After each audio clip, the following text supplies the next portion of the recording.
আজকে ছিল আমাদের বাজারে গ্রহরাজের পুজো। তো শরীরটা কদিন ধরে খুবই খারাপ, পুরো বিছানা ধরা হয়ে গেছিলাম। আজকে একটু ঠিক আছি, তার জন্য মা বললো যা পুজোটা দিয়ে আয়, মানে প্রসাদটা দিয়ে আয়।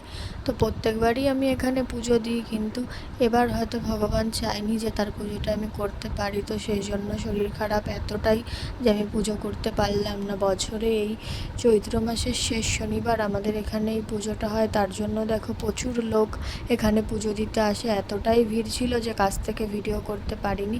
তো এখানে টুকটাক মোটামুটি দোকানও বসে। আমি ভিডিও করা প্রায় ছেড়ে দিয়েছিলাম, কিন্তু অনেকে বলে যে দিদি তোমার ভিডিও খুব ভালো লাগে, সেটার জন্য ভিডিও আবার করা।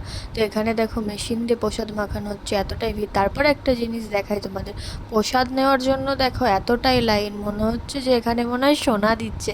তো আমি এখানে ঢুকে তো বিপদে পড়ে গেছি, এমনিতেই মানে এত পরিমাণে শরীর খারাপ, তারপরে এখানে আমার কুর্তির মানে চুড়িদারের ওড়নাটা আমার গলায় পুরো পেঁচিয়ে দিয়েছিল। তারপরে তো চুড়িদার ফুড়িদার পুরো সিন্নি প্রসাদে একদম মাখামাখি হয়ে গেছে, মনে হচ্ছে যে যেন আমরা যুদ্ধ জয় করে ফিরলাম।